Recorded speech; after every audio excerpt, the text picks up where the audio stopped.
하나님의 말씀입니다. 또 산에 오르사 자기가 원하는 자들을 부르시니 나아온지라. 이에 12를 세우셨으니 이는 자기와 함께 있게 하시고 또 보내사 전도도 하며 귀신을 내쫓는 권능도 가지게 하려 하심이로라. 아멘. 할렐루야.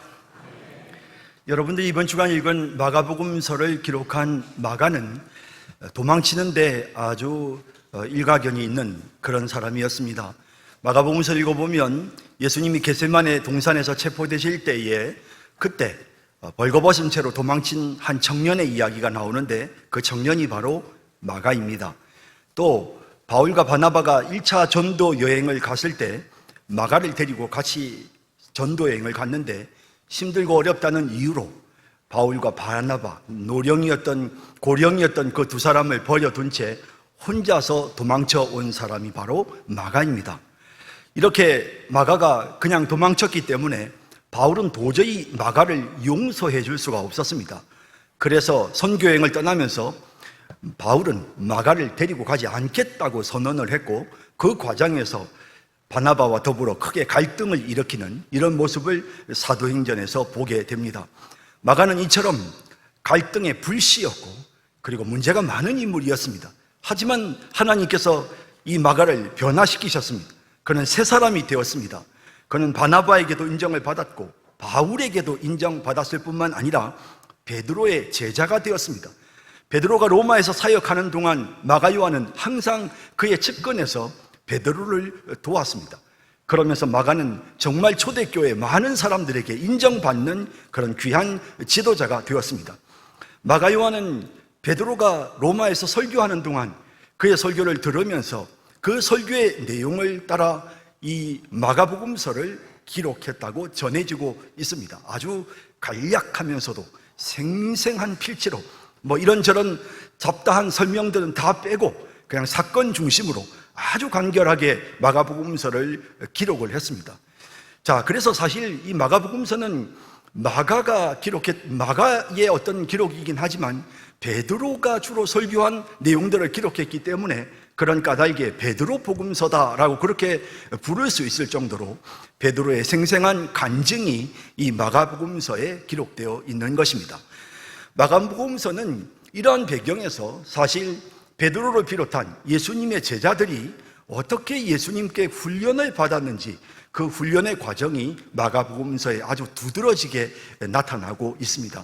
마가복음을 읽으면 먼저 예수님께서 사역을 시작하는 내용으로 마가복음서가 시작이 되는데요, 그 사역을 시작하는 내용에서 마가복음 1장 14절 15절에 보면 요한이 잡힌 후 예수께서 갈릴리에 오셔서 하나님의 복음을 전파하여 이르시되 때가 찼고 하나님의 나라가 가까이 왔으니 회개하고 복음을 믿으라 라고 하시면서 예수님께서 이제 하나님의 말씀을 전하시기 시작함과 동시에 이어지는 바로 그 다음 16절에 보면 예수님께서 제자들을 세우시는 내용이 기록되어 있습니다. 1장 16절에서 20절에 갈릴리 해변으로 지나가시다가 시몬과 그 형제 안드레가 바다에 그물 던지는 것을 보시니 그들은 어부라. 예수께서 이르시되 나를 따라오라. 내가 너희로 사람을 낚는 어부가 되게 하리라 하시니 곧 그물을 버려두고 따르니라. 조금 더 가시다가 세베대 아들 야고보와 그 형제 요한을 보시니 그들도 배에 있어 그물을 깁는데 곧 부르시니 그 아버지 세베대를 품꾼들과 함께 배에 버려두고 예수를 따라가니라 라고 마가복음에 기록하고 있습니다. 이처럼 예수님께서 사역을 시작하면서부터 제자들을 세우셨다, 제자들을 부르셨고 또 제자들을 훈련시키셨다라고 하는 내용이 마가복음에 기록되어 있는 것입니다. 그리고 그 훈련의 과정들이 구체적으로 마가복음에 기록되어 있습니다. 예수님은 제자들을 세우시고 자신이 하시고자 하시는 사역을 진행하셨는데요, 예수님의 사역은 무엇입니까? 복음을 전하고 귀신을 쫓아내는 일이었습니다.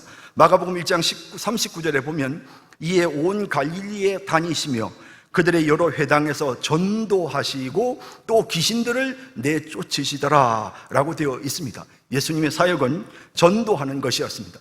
하나님의 나라의 복음을 전파해서 사람들이 하나님 나라 백성이 되도록 전도하는 일을 하셨고 또한 귀신들을 내쫓는 일을 예수님이 하셨다. 이것이 예수님의 사역이었다고 마가복음이 말씀하고 있습니다. 그리고 예수님은 12 제자들을 세우십니다. 예수님께서 왜 12 제자를 세우시고 왜 그들을 데리시고 그들을 훈련시키셨는가? 그 목적도 동일합니다. 마가복음 3장 13절에서 15절, 오늘 우리가 읽은 본문 말씀입니다. 또 산에 오르사 자기가 원하는 자들을 부르시니 나온지라. 이에 12를 세우셨으니 이는 자기와 함께 있게 하시고 또 보내사 전도도 하며 귀신을 내쫓는 권능도 가지게 하려 하심이로라 라고 분명하게 말씀하는 것을 보게 되는 것입니다. 예수님이 이처럼 제자들을 뽑으셔서 공생의 기간 동안 항상 제자들과 함께 있으면서 제자들에게 훈련을 시키셨습니다. 그 훈련의 목적은 먼저 전도였습니다. 하나님 나라를 전파하고 하나님의 나라를 확장하도록 하기 위해서 이 하나님의 나라의 복음을 사람들에게 전하도록 그렇게 그들을 훈련시키셨습니다. 처음 예수님이 제자들을 부르시면서 뭐라고 하셨습니까? 내가 너희로 사람을 낚는 어부가 되게 하리라 라고 말씀하셨습니다. 물고기가 그물에 걸려서 어부의 손에 잡히듯이 세상 사람들이 복음의 그물에 걸려 하나님의 손에 통치를 받을 수 있도록 하나님 나라를 전하고 하나님의 나라를 확장하는 일에 예수님께서는 제자들을 훈련시켜 주셨던 것입니다. 하나님의 백성들을, 하나님 나라 백성들을 모으기 위해서는 무엇보다도 복음을 전하는 일이 필요했습니다. 그래서 예수님은 제자들에게 하나님 나라의 복음을 가르치셨습니다. 하나님 나라의 비밀을 그들에게 알게 하셨습니다. 마가복음 4장 11절에 보면 이르시되 하나님 나라의 비밀을 너희에게는 주었으나, 예수님이 제자들에게 말씀하시는 내용입니다. 외인에게는 모든 것을 비유로 하나니 이는 그들로 보기는 보아도 알지 못하며 듣기는 들어도 깨닫지 못하게 하여 돌이켜 제사함을 얻지 못하게 하려 함이라 라고 하시는 이런 무서운 심판의 메시지와 함께 지혜롭고 똑똑하다는 사람들에게, 당시의 유대의 그 종교 지도자들에게 하나님 나라의 비밀을 말씀하신 것이 아니라 인간적으로 보면 볼품없고 연약한 예수님의 제자들이었지만 그 제자들에게 하나님 나라의 비밀을 가르쳐 주셨던 것입니다.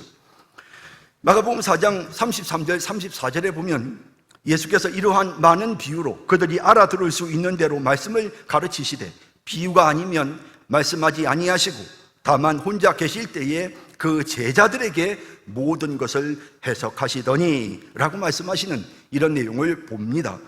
예수님은 많은 무리들을 모으는데 관심이 없으셨습니다. 예수님은 그저 제자들과 함께 복음 전하시고 전도하시고 그리고 귀신을 쫓아내시면서 제자들이 앞으로 계속 그 일을 감당할 수 있도록 하나님 나라를 확장하고 귀신을 쫓아내는 일을 할 수 있도록 예수님이 제자들을 훈련시키셨습니다. 특히 예수님이 부활하신 후에는 복음의 핵심인 십자가의 죽음과 부활에 대해 제자들을 깨우치기 시작하십니다. 그래서 예수 그리스도의 십자가가 또 예수님의 부활이 얼마나 이 복음의 핵심적인 요소입니까?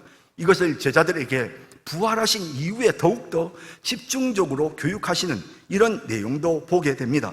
누가복음 24장 44절에 보면 예수님이 부활하신 이후에 또 제자들을 향해 또 이르시되 내가 너희와 함께 있을 때에 너희에게 말한 바 곧 모세의 율법과 선지자의 글과 시편에 나를 가리켜 기록된 모든 것이 이루어져야 하리라 한 말이 이것이다 하시면서 예수님이 십자가에 못 박혀 죽으시고 부활하신 이 사건은 구약에 예언되어 있었던 것임을 설명해 주셨습니다.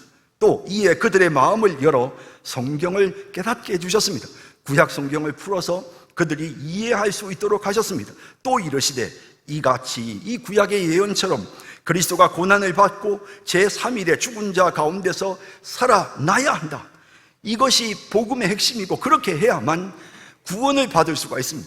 그래서 이 일을 할 것이며 그리고 이 이름을 의지해서 또 그의 이름으로 죄사함을 받게 하는 회개가 이 예수를 믿고 예수 그리스도 앞으로 나올 때에 죄사함을 받게 되어지는 이 회개의 복음이 예루살렘에서부터 시작해서 모든 족속에게 전파될 것이 기록되었으니 너희는 이 모든 일의 증인이다. 이제 너희들이 이 사명을 감당해야 된다. 이제 이 복음을 그리스도께서 십자가에 못 박혀 죽으시고 부활하심으로 우리의 죄를 사하셨다는 이 복음의 메시지를 사람들에게 전파해야 되는 이는 바로 너희다. 너희가 그 증인들이다 라고 말씀하시면서 예수님께서 집중적으로 이 하나님 나라 복음의 비밀을 제자들에게 가르치시는, 그래서 그들이 이 하나님 나라의 복음을 전할 수 있게끔 훈련시키시는 그런 예수님의 모습을 보게 되는 것입니다. 처음 제자들이 예수님을 따랐을 때 예수님의 제자들은 예수님께서 메시아가 되셔서 세상을 통치하고 군림하시고 로마의 황제처럼 그렇게 이 유대를 구원해 줄 그런 위대한 구원자로 생각을 했습니다. 하지만 예수님은 그들에게 하나님 나라의 비밀을 정확히 말씀하셨습니다.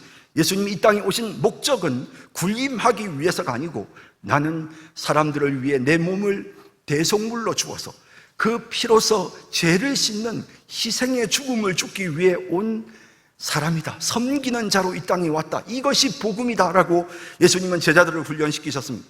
마가복음 10장 45절에도 인자가 온 것은 섬김을 받으려 함이 아니라 도리어 섬기려 하고 자기 목숨을 많은 사람의 대속물로 주려 함이니라 라고 그렇게 복음의 핵심을 정확히 제자들에게 가르치셨습니다. 또 자신이 흘리는 피는 정말 우리의 죄를 씻기 위한 언약의 피임도 제자들에게 가르치셨습니다. 마가복음 10장 14절에서 마가복음 14장 24절에 이르시되 이것은 많은 사람을 위하여 흘리는 나의 피 곧 언약의 피니라 라고 말씀하셨습니다. 예수님이 이렇게 속죄의 죽음을 죽으심으로 우리의 죄를 씻으셔서 하나님 나라의 백성이 될 수 있도록 길이 열렸습니다. 그런데 어떤 사람이 이 하나님의 나라를 소유할 수 있는가? 어떤 사람이 하나님의 통치와 다스림을 받을 수 있는가? 계속해서 예수님 말씀하십니다. 지혜로운 사람들, 많이 배운 사람들, 똑똑하고 현명하고 따지기 좋아하고 논리를 따지고 하는 이런 사람들이 하나님 나라 백성이 되는 것이 아니라 어린 아이처럼 순진하게 순수하게 그렇게 복음을 영접하고 받아들이는 사람이 하나님 나라 백성이 될 수 있다는 사실도 예수님은 제자들에게 말씀하셨습니다. 마가복음 10장 14절 15절에 이르시되 어린아이들이 내게 오는 것을 용납하고 금하지 말라. 하나님의 나라가 이런 자의 것이니라. 내가 진실로 너희에게 이르노니 누구든지 하나님의 나라를 어린아이와 같이 받들지 않는 자는 결탄코 그곳에 들어가지 못하리라. 어린아이가 어른들이 무슨 이야기를 하면 예 그렇군요, 아이들이 그냥 그대로 순수하게 받아들이지 않습니까? 그런 것처럼 그저 순수하게 이 복음의 메시지를 받아들이는 자들이 하나님 나라의 백성이 될 것이라는 사실을 예수님께서 말씀하셨던 것입니다. 이렇게 예수님은 제자들에게 복음의 내용을 정확히 전수하고 정확히 전도자로서의 사명을 감당할 수 있도록 하나님 나라의 복음을 사람들에게 전해 하나님 나라를 선포하고 확장하는 이와 같은 일들을 수행할 수 있도록 예수님은 제자들을 훈련시켜 주셨습니다. 또한 예수님은 자신이 귀신을 쫓아내는 것처럼 제자들도 귀신을 쫓아낼 수 있도록 훈련하셨습니다. 여러분, 하나님의 나라가 확장이 되면 어떤 일이 일어날까요? 죄사함을 받고 하나님의 나라가, 하나님 나라 백성들이 하나님의 통치 안으로 들어와서 하나님의 나라가 점점 확장이 되어지면 여러분, 이 세상을 지배하고 있는 사탄의 세력이 있습니다. 사탄 마귀가 세상을 지배하고 있습니다. 세상의 문화를 통해서, 세상의 악한 자들을 통해서 사탄이 지금 세상을 지배하고 있습니다. 귀신들이, 사탄의 졸개인 귀신들이 사람들을 지배하고 있습니다. 그런데 하나님의 통치와 다스림의 영역이 점점 넓어지면 어떤 일이 일어나겠습니까? 이 사탄의 나라를 점령하는 것입니다. 사탄의 나라에 들어가서 그 사탄의 수하에 잡혀 있는 자들을 해방시켜 그들을 하나님 나라 백성으로 삼는, 그래서 마치 하나님의 나라가 사탄의 나라를 정복하고 점점 세력을 넓히는 것과 같은 그런 일들이 필연적으로 일어나는 것입니다. 하나님 나라의 복음을 전하면 당연히 귀신들은 쫓겨나게 되는 것입니다. 여러분, 마태복음 12장 28절에 예수님이 이렇게 말씀하셨습니다. 내가 하나님의 성령을 힘입어 귀신을 쫓아내는 것이면 하나님의 나라가 이미 너희에게 임하였느니라. 귀신이 쫓겨났다는 것은 하나님의 나라가 임했다는 것이다. 하나님이 통치하고 다스리시는 하나님의 그 구원받은 백성들의 하나님의 나라가 임하면 자연스럽게 사탄의 지배에 있던 사람들이 구원을 받게 되고 그 사탄의 나라는 이제 쫓겨나게 되는, 사탄은 쫓겨나게 되고 귀신은 쫓겨나가게 되는 이런 일들이 일어나게 된다는 것입니다. 그러면서 예수님은 자신이 이제 마귀가 인질로 잡은 자들을 구하시는 하나님의 전사와 같은 더 강한 자라고 예수님은 이렇게 표현하시는데, 이어지는 마태복음 12장 29절에 보면 사람이 먼저 강한 자를 결박하지 않고서야 어떻게 그 강한 자의 집에 들어가 그 세간을 강탈하겠느냐, 결박한 후에야 그 집을 강탈하리라 라고 말씀하십니다. 이게 무슨 말입니까? 사탄이 주인인, 사탄의 지배를 받고 있는 사람들이 있습니다. 그런데 그 사탄의 지배를 받고 있는 사람들을 구해내려면 어떻게 해야 됩니까? 그 주인을 결박해야 됩니다. 주인이 꼼짝 못할 때 그 주인의 집에서 세간들을 가지고 빼앗아 나올 수 있는 것이죠.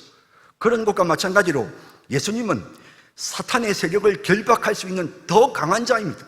예수님께서 사탄을 결박하셨기에 사탄의 수하에 있었던 사람들을 건져내실 수가 있는 것입니다. 예수님은 마귀를 멸하기 위해 오셨다고 하십니다. 요한일서 3장 8절에 하나님의 아들이 나타나신 것은 마귀의 일을 멸하려 하심이라고 하십니다. 예수님의 십자가 사건은 사탄을 아주 치명적으로 손상을 입히는 사건이었습니다.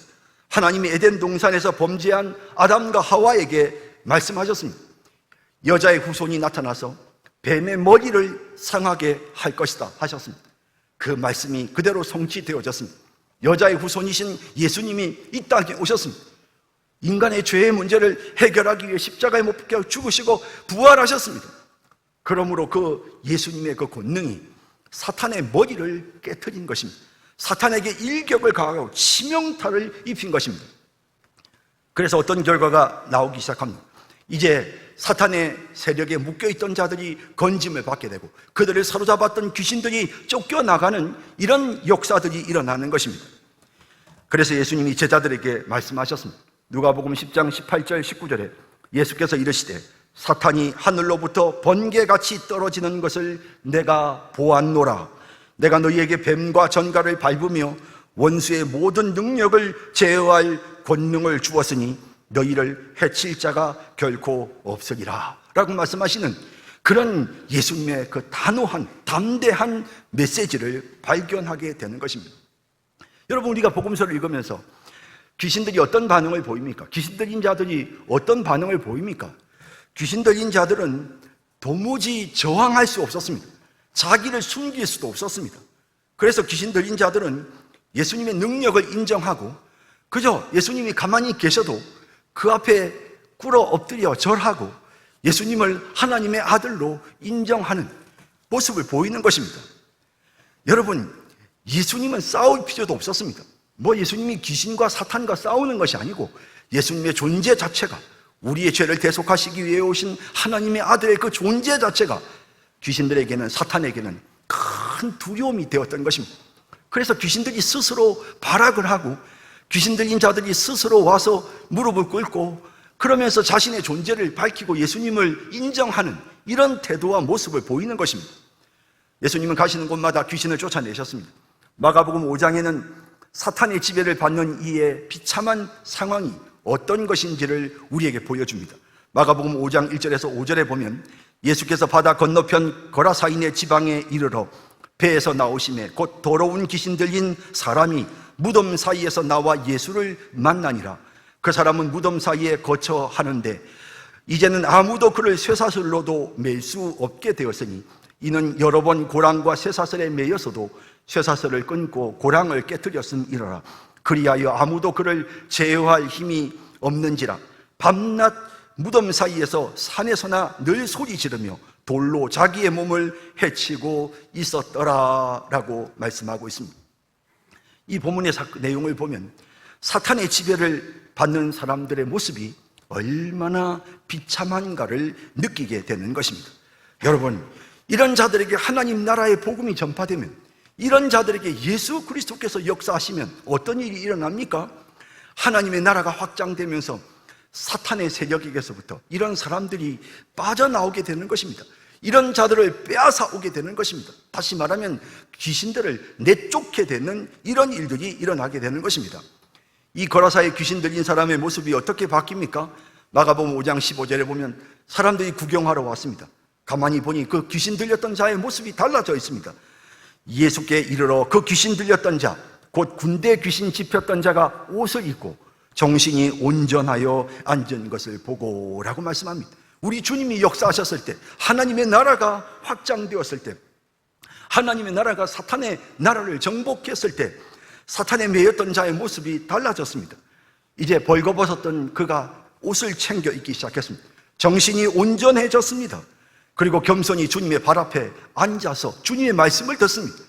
그리고 이 귀신 들렸던 자가 예수님, 저도 예수님을 따르기를 원합니다라고 고백하는 이런 모습을 보게 되고, 그가 그 지역에 가서 널리 사람들에게 복음을 전하고 예수님을 알리는 그런 하나님의 도구가 되는 것을 보게 되는 것입니다. 여러분, 이렇게 예수님은 제자들에게 자신이 하나님의 말씀을 전하실 뿐만 아니라 자신이 귀신을 내쫓으실 뿐만 아니라 또한 제자들도 복음을 전하고 귀신을 내쫓을 수 있도록 계속해서 훈련하셨습니다. 마가복음 6장 12절에서 13절에 보면 그 훈련에 성과가 있었다는 사실을 느끼게 됩니다. 제자들이 나가서 회개하라 전파하고 많은 귀신을 쫓아내며 많은 병자에게 기름을 발라 고치더라 라고 되어 있습니다. 그리고 예수님은 이런 제자들의 훈련을 위해서 특별히 예수님께서 사용하신 훈련 방법이 있었습니다. 그 훈련 방법이 무엇인지 3장 14절에 이렇게 말씀합니다. 이에 12를 세우셨으니 이는 자기와 함께 있게 하시고, 이겁니다. 예수님의 제자 훈련 방법은 그들을 예수님과 함께 있게 하신 것입니다. 단순히 예수님께 그저 배우고 마치 학교에 가서 학생들이 공부하는 것처럼 시간 맞춰서 예수님께 가서 무언가를 듣고 배우는 것이 아니라 이들이 한 일은 예수님과 함께 먹고 예수님과 함께 자고 예수님과 함께 생활하는 것입니다. 그러므로 이 과정들을 통해서 그저 단순히 귀로 예수님의 메시지를 듣는 것이 아니라 예수님께서 행하시는 것, 예수님께서 귀신을 쫓아내시는 것, 예수님이 전도하시는 모습을 그들은 직접 지켜본 것입니다. 실제로 생생하게 삶의 현장을 통해 부딪히고 그러면서 그들이 경험하고 체험했습니다. 예수님이 그들과 함께 하였을 때 그들은 예수님의 제자들로 다듬어지고 훈련되어질 수가 있었던 것이, 이것이 예수님의 훈련 방법이었습니다. 사실 함께 있다는 것이 얼마나 중요한지 모릅니다. 사도행전에 보면 하나님께서, 성부 하나님이 성자 예수님과 함께 하심으로써 예수님에게서 놀라운 능력이 나타났다라는 내용이 기록되어 있습니다. 사도행전 10장 38절에 하나님이 나사렛 예수에게 성령과 능력을 기름 붓듯 하셨으며 그가 두루 다니시며 선한 일을 행하시고 마귀에게 눌린 사람을 고치셨으니 이는 하나님이 함께 하셨음이라고 말씀하고 있습니다. 성부께서 성자와 함께 하시듯 성자 예수님은 제자들과 함께 하셨고 그 결과 제자들의 모습 속에서 이런 훈련의 결과들이 나타났습니다. 그러나 마가복음을 읽다 보면 예수님의 제자 훈련에 대해 의구심이 생깁니다. 과연 예수님은 3년 동안 제대로 제자들을 훈련하신 게 맞을까? 예수님의 제자 훈련은 효과가 있었을까?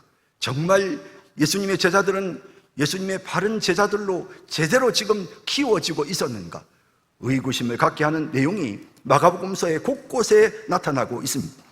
제자들은 듣고 또 들었지만 하나님의 말씀을, 하나님 나라 복음의 비밀을 제대로 깨닫지 못했습니다. 그래서 질책을 받습니다. 마가복음 7장 18절에 예수께서 이르시되 너희도 이렇게 깨달음이 없느냐? 마가복음 8장 18절에 너희가 눈이 있어도 보지 못하며 귀가 있어도 듣지 못하느냐? 또 기억하지 못하느냐? 책망하는 모습을 보게 되는 것입니다. 함께 있으면서 보여주셨습니다.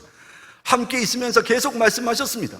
하지만 그들은 제대로 깨닫지 못했고 그들은 다 잊어버리고 제대로 기억하지도 못했다고 말씀합니다.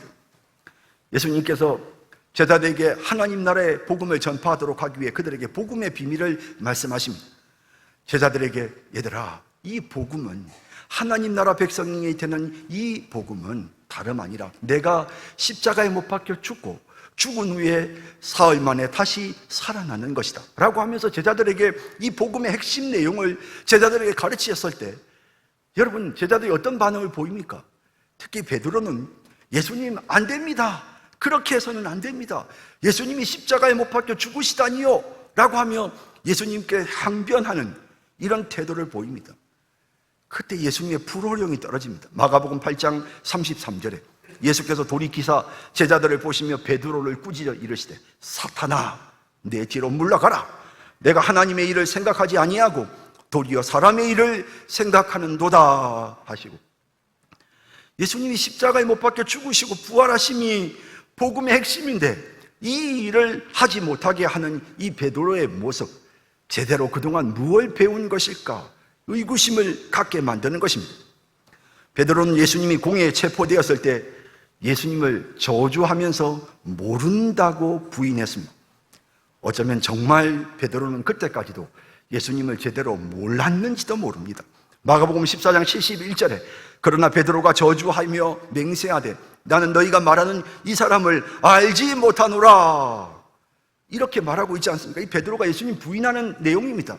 저주까지 하면서 나는 너희가 말하는 이 사람을 알지 못하노라. 예수님이 고난을 당하시기 위해서 이제 그 대제사장의 집에 끌려가서 신문을 당하시고 공회 앞에 치조를 당하시는 이런 힘든 과정 중에 베드로가 보여주는 이런 모습을 보면 그가 정말 복음을 이해했을까? 아니요, 이해하지 못했다는 생각이 드는 것입니다. 제자들의 모습도 다 마찬가지였습니다. 마가복음 14장 50절에 제자들이 다 예수를 버리고 도망했다라고 되어 있는 것입니다. 마가복음을 기록한 마가를 비롯해서 예수님의 제자들이 다 예수를 버리고 다 도망치는 이런 연약한 모습, 그들이 복음을 정말 이해하고 깨달았다면 예수님이 십자가에 못 박혀 죽으시는 그 죽음이 얼마나 정말 중요한 순간인가, 이 일을 이루시는 우리 주님의 그 비장한 마음을 그들이 이해하고 찬양하고 곁에서 기도로 도왔을 것입니다. 하지만 그들은 다 도망쳤습니다. 왜? 복음을 이해하지 못했던 것입니다. 이런 제자들이니 당연히 예수님께 훈련을 받았다고 하지만 귀신을 쫓아내는 일도 제대로 되지 않았습니다. 마가복음 9장 18절 19절에 보면 한 귀신 들린 자의 아버지가 와서 예수님께 말합니다. 귀신이 어디서든지 그를 잡으면 거꾸러져 거품을 흘리며 이를 갈며 그리고 파리해지는지라 내가 선생님의 제자들에게 내쫓아달라 하였으나 그들이 능히 하지 못하더이다. 예수님 어떻게 반응하십니까? 대답하여 이르시되, 제자들을 쳐다보며 말씀하십니다. 믿음이 없는 세대여, 내가 얼마나 너희와 함께 있으며 얼마나 너희에게 참으리요, 그를 내게로 데려오라. 예수님 지금 제자들을 향해서 지금 정말 분노하시는, 제자들에게 불호령이 떨어지는 이런 모습이 성경에 기록되어 있는 것입니다. 내가 언제까지 너희를 참아줘야 되니, 이 어리석은 자들아. 예수님이 이렇게 말씀하시는 거예요. 답답한 마음으로 지금 제자들을 향해 예수님께서 그렇게 가르치고 그렇게 내가 너희들에게 훈련시켰는데 너희가 귀신 쫓아내는 이 일도 하나 제대로 못한단 말이냐, 이 어리석은 자들아 라고 예수님이 책망하시는 이런 모습을 보게 되는 것입니다. 결국 제자들은 모두 예수님을 배신하고 흩어졌습니다. 마가복음 14장 27절에 예수께서 제자들에게 이르시되 너희가 다 나를 버리리라. 이는 기록된 바 내가 목자를 치리니 양들이 흩어지리라 하였음이니라. 구약 스가랴서에 나오는 예언대로 그렇게 제자들은 모두 예수님을 배신하고 도망쳐 버렸습니다. 마가복음서는 그러나 이렇게 비참하게 훈련에 실패한, 제대로 훈련받지 못한 제자들의 연약한 모습을 보여주는 것으로 끝나지 않습니다. 여러분, 예수님께서 십자가에 못 박혀 죽으시고 부활하신 후에 상황이 달라집니다. 예수님은 제자들에게 너희가 나를 버릴 것이라고 말씀하셨지만 바로 이어지는 28절에 그러나 내가 살아난 후에 너희보다 먼저 갈릴리로 갈 것이다 라고 말씀하셨습니다. 여기 갈릴리라는 말이 어떤 뜻으로 제자들에게 하시는 말씀일까요? 얘들아, 내가 너희를 처음 불렀던 곳이 갈릴리였지. 얘들아, 내가 너희들과 함께 동행하며 복음을 전하고 함께 귀신을 쫓아내며 너희들을 훈련했던 곳이 바로 갈릴리였잖니. 얘들아, 내가 다시 그곳에 가서 너희를 만날 것이다. 이 말은 예수님께서 제자들에게 이제 새 출발하자, 이제 다시 새 출발하자라고 하면서 그들에게 다시 한번 사명을 재확인해 주시는 그런 메시지였던 것입니다. 천사가 부활하신 예수님의 무덤에서 예수님을 찾아온 여인을 향해서 말합니다. 이렇게 제자들에게 가서 전하라고 합니다. 천사가 하는 말입니다. 마가복음 16장 7절에 가서 그의 제자들과 베드로에게 이르기를 예수께서 너희보다 먼저 갈릴리로 가시나니 전에 너희에게 말씀하신 대로 너희가 거기서 배우리라 하라. 거기 가서 예수님을 다시 뵐 것이다. 부활하신 예수님을 만나서 너희가 새 출발하게 될 것이다. 이렇게 천사도 그 사실을 강조하고 있는 것입니다. 여러분, 마가복음은 어떻게 마무리가 됩니까? 마가복음은 예수님께서 다시 제자들에게 명령하시는, 그들에게 사명을 다시 한번 확인시켜 주시는 내용을 마가복음 16장 15절에 이렇게 기록하고 있습니다. 또 이르시되 너희는 온 천하에 다니며 만민에게 복음을 전파하라. 그리고 마가복음의 맨 마지막 끝부분은 이렇게 끝이 납니다. 마태복음 16장 19절, 마가복음 16장 19절 20절에 주 예수께서 말씀을 마치신 후에 하늘로 올려지사 하나님 우편에 앉으시니라. 제자들이 나가 두루 전파할세 주께서 함께 역사하사 그 따르는 표적으로 말씀을 확실히 증언하시니라. 할렐루야. 이렇게 마가복음이 끝이 나고 있는 것입니다. 예수님께서 주신 능력을 가지고 담대히 하나님의 말씀을 전하기 시작했습니다. 확실하게 증언했습니다. 그리고 그들에게 표적이 나타났습니다. 귀신들이 쫓겨나는 표적이, 병든 사람들이 고침을 받는 표적이 나타났습니다. 그러면서 그들을 통해서, 이 제자들을 통해 이제 하나님의 나라가 확장되는 새로운 선교의 시대가 열리는 것을 마가복음이 우리에게 보여주고 있는 것입니다. 여러분, 마가복음서가 기록될 당시는 AD 60년대 중반 혹은 후반이라고 봅니다. 이 시기는 네로 황제가 대대적으로 로마에서 기독교를 몰아내고 기독교인들을 박해하던 그런 시기입니다. 학자들은 벌써 마가복음을 기록할 당시에 베드로가 네로 황제에 의해 순교를 당했다고, 그렇게 이미 죽고 난 뒤였다고 주장하는 그런 학자들도 있습니다. 어쨌든 마가 요한이 마가복음서를 기록할 때 당시 로마 사람들은 큰 불안에 떨어야 했습니다. 이런 불안과 두려움 속에 있는 자들에게 예수님의 제자들 사도들은 정말 그들이 바라보는 아주 든든한 믿음의 모습에, 믿음의, 정말 그들에게 있어서는 그 모델이었습니다. 진짜 핍박 속에서도 순교하는 그 예수님의 제자들 12사도들의 모습은 초대교회 성도들에게는 너무나도 정말 용감한, 위대한 용기 있는 정말 위인과 같은, 진짜 본받고 싶고 존경하는 교회 기둥 같은 그런 인물들이었습니다. 그런데 마가복음서를 통해서 이들이 얼마나 연약한 자들이었는지를 적나라하게 기록하고 있는 것입니다.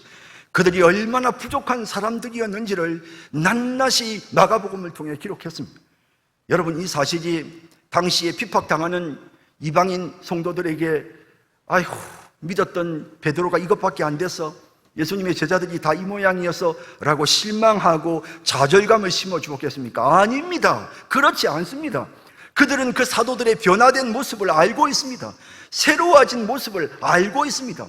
그러므로 이 마가복음서를 보면서 그들이 과거에, 예수님의 제자들이 과거에 이렇게 연약한 사람들이었구나라는 사실을 그들이 깨닫는 순간 그들에게 희망이 생기는 것입니다. 이렇게 연약했던 사람들을 하나님이 위대한 하나님의 사도들로 변화시키셨잖아. 마가도 이렇게 벌거벗은 채 도망치는 그런 초라한 청년이었지만 하나님이 이렇게 변화시키셨잖아. 그렇다면 나도, 우리도 새롭게 주님이 변화시킬 거야, 새롭게 우리를 새 사람으로 만들어 주실 거야 라는 그런 소망이 마음속에 생겼던 것입니다. 여러분, 우리 주님은 연약한 자들을 변화시키시는 능력의 주님이십니다. 고린도후서 5장 17절에 그런즉 누구든지 그리스도 안에 있으면 새로운 피조물이라, 이전 것은 지나갔으니 보라 새 것이 되었도다. 고린도후서 5장 17절에 이렇게 말씀하고 있습니다. 새로운 존재로 바뀌는 것입니다.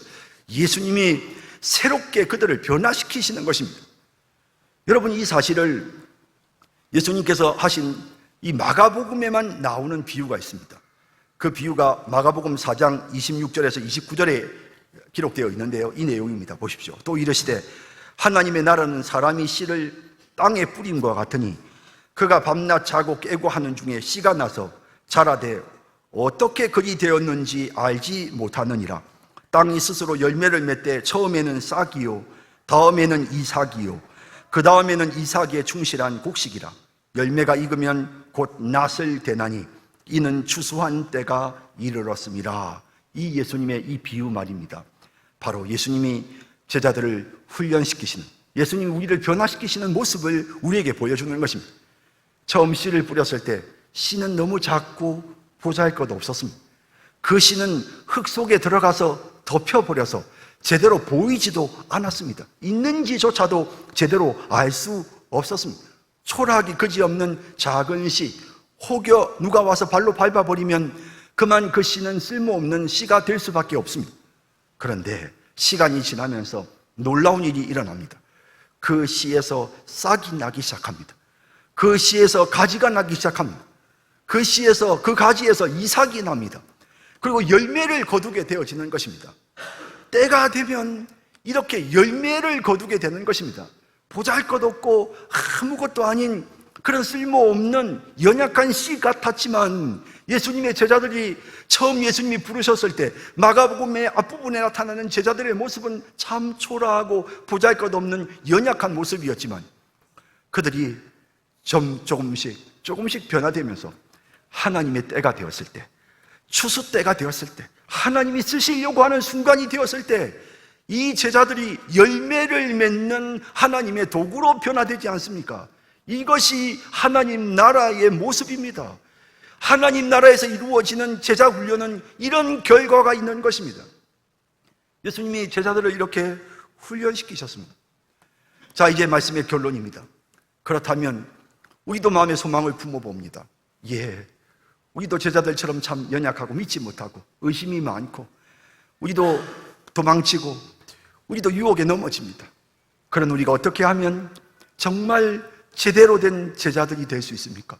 어떻게 하면 우리에게도 그 하나님의 시간, 하나님의 때가 우리에게 임하여서 우리도 열매 맺는 그런 삶을 살 수 있겠습니까? 우리의 삶의 변화가 나타나려면 이전 것은 지나갔으니 보라 새 것이 되었도다. 변화가 나타나려면 이제 우리가 어떻게 해야 됩니까? 여러분, 예수님이 이렇게 어떻게 하면 제자가 될 수 있는지 요한복음 15장 4절에서 8절에 이렇게 설명하셨습니다. 내 안에 거하라. 나도 너희 안에 거하리라. 가지가 포도나무에 붙어 있지 아니하면 스스로 열매를 맺을 수 없음같이 너희도 내 안에 있지 아니하면 그러하리라. 나는 포도나무요 너희는 가지라. 그가 내 안에 내가 그 안에 거하면 사람이 열매를 많이 맺나니 나를 떠나서는 너희가 아무것도 할 수 없습니다. 사람이 내 안에 거하지 아니하면 가지처럼 밖에 버려져 마르나니 사람들이 그것을 모아다가 불에 던져 사르느니라. 너희가 내 안에 거하고 내 말이 너희 안에 거하면 무엇이든지 원하는 대로 구하라. 그리하면 이루리라. 너희가 열매를 많이 맺으면 내 아버지께서 영광을 받으실 것이요 너희는 내 제자가 되리라 하셨습니다. 할렐루야. 여러분, 우리가 주님의 온전한 제자가 되고 열매를 맺을 수 있는 방법은 무엇입니까?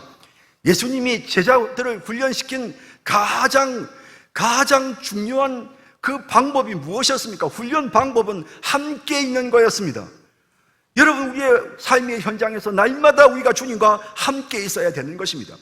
우리가 예수님과 함께 할 때, 늘 우리 주님을 생각할 때, 우리가 늘 주님의 말씀을 읽고 늘 주님 앞에 기도하며 주님을 찬양하고 예배하며 매 순간마다 주님과 함께 할 때 그곳에서 자꾸 보잘것없는 씨가 열매를 맺는 그런 놀라운 역사가 일어나는 것입니다.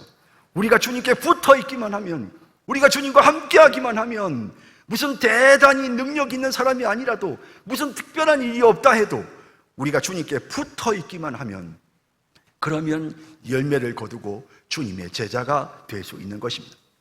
사랑하는 성도 여러분, 날마다 우리 주님과 함께하는, 날마다 우리 주님과 함께하는 삶을 살면서 제자들이 새롭게 변화된 것처럼 여러분, 우리 모두도 새 사람으로 열매 맺는 하나님의 귀한 일꾼으로 거듭나는 그런 우리 성산교회 모든 성도님들이 다 되시기를 주님의 이름으로 축복합니다.